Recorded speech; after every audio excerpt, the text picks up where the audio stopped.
Hey, it's Courier Girl, and welcome to another edition of What's on My Radio. So I thought I would share with you what I'm listening to right now in case anyone's interested.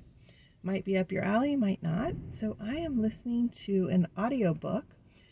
The author is Charles Mann, and the book is called 1491. Now, I read this book when it first came out. It came out in like 2005, and I probably read it in 2007. And you read a book, you forget about it.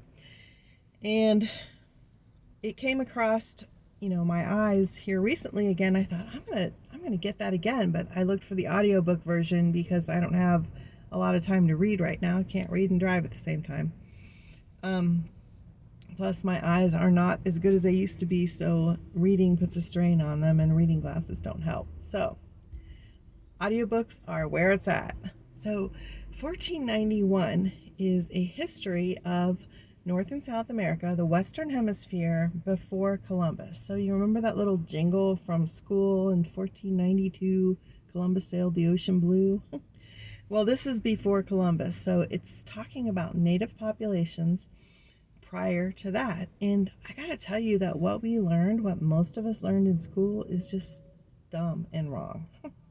No other way to put it. So that little story about how, after the last ice age, people migrated over the Bering Straits and made their way down into the Americas, and that's how we got the Native American population. Well, they're finding evidence that, and I'm sure they found way more than now. This book was written in 2005, but they're finding, or did find evidence that there were populations there way before the last ice age. Like, how could they have made it across the Bering Straits, which connect Russia and Alaska, all the way down the coast of Canada and the U.S. and into South America in, just a couple hundred years, or not even that? They couldn't have, unless they knew where they were going. Oh, let's just go here and then build this huge civilization. So some interesting points, and I'm only on chapter 1. I just finished chapter 1, so I'm pretty early into the book, and already I've learned this, that near St. Louis, Missouri, I think 50 miles out or something, was a huge settlement from a long time ago that maybe housed 500,000 to 1 million people, which would have made it one of the biggest cities of its time, for contemporary world. That's a lot of people. I also found out that in South America, there was huge man-made forests. If you look at them from the air, they look like mounds with forests on top, and then plains all around. And then they built these mounds that were like causeways or roads connecting all of these forests. And they also had raised farmlands, and these were huge. These were not something that a few people living primitively would have ever even thought of, much less did. So there are cities in South America that, again, had 500,000 to 1 million people, and they were very modern compared to Europe at the time, or the Middle East or Asia at the time. Some of them even more advanced. I also found out that in the Americas is where the concept of zero came from. Now, when you're counting, when you're a little kid and you're counting, you start with 1, 2, 3, 4, but then at some point you learn the concept of zero or nothing, and then you can get into the negative numbers. And apparently, learning about zero changed everything as far as mathematics, changed a lot of science. It was like a huge discovery, and it was discovered in the Western Hemisphere. And the other thing that's kind of cool is agriculture. Scientists now think that the people in the Americas came here before I don't remember what they called it, but before agriculture was invented in the Middle East, which is where farming was first invented. But over here in America, they invented it too. And some people think they invented it around the time, or shortly before, or shortly after it was invented in the Middle East. So it's interesting that on the other side of the world, you have independent cultures, because they would have come over a long time ago, so they really wouldn't have much in common anymore with the people of the Eastern Hemisphere. And they started to learn agriculture even before, or at the same time, as their counterparts in Europe and the Middle East. It's just kind of cool that how different populations could kind of come up with the same ideas at the same time. They also invented maize, and maize is corn, but it's not like our modern corn. It's that, if you've ever seen around Halloween, that like tricorn, that multicolored corn, that's what maize is. And it's too tough to eat it like corn on the cob. So they would take it off the husk and they would dry it and grind it into flour. But the thing about maize is it does not have a wild counterpart, not really.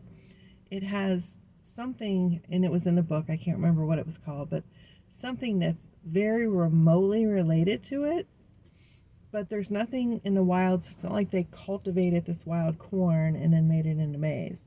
It's like they actually made it, and nobody knows how they did it. But that's an invention of the Americas, of North and South America. And another cool thing is they have these huge mounds, often like those round forests, man-made forests that I was talking about. If you dig into them, you will find tons and tons and tons and tons and tons and tons of crushed pottery. Like so much crushed pottery that it's like can be up to 80% of the mound is what they said. And it wasn't just a dump site, like a garbage dump. They think they actually put the pottery in there because the soil was clay and it was really, really heavy. So they put it in there to aerate, and that was part of how they made soil more fertile for farming. So, I mean, was that taught in school? Who knew that? So that's only chapter 1, and there's more stuff that I'm sure I'm forgetting. And now I'm getting into chapter 2, where they're talking more about North America and some of the tribes there. Now, I don't know if you knew this, but by the time the settlers had come, the Spanish went to South America in like the 1500s after Columbus. Columbus never even reached the actual continent. He reached the islands, I think. I don't know if it was the Caribbean or off the coast of South America, but that's what he reached. He never got to the mainland. And then, of course, there were the Vikings that came before him into Canada and down the east coast of America. So there's that story too, and we haven't gotten there in the book yet. But then the Spanish came in the 1500s, and as the Europeans started coming to the Americas, they brought smallpox and influenza, which were not known by the native population, so they weren't immune to them. They got really sick, and it is estimated they lost 95% of their population. Can you imagine that? Can you imagine having 10 million, 20 million, 100 million people and losing 95% of your population? And so when later settlers came in the 1600s, they're met with these people that are like really primitive, and they're living in little huts, and they're not doing much with their lives, and they haven't really like captured the land. Well, maybe that's because they were trying to survive, because 90% of their people were dead.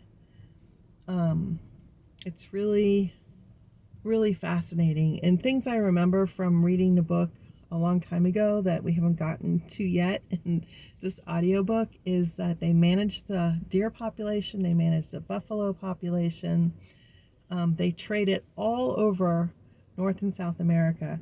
You can find stuff that was raw materials from Florida. You can find it up into Canada. You can find stuff from Canada down into South America.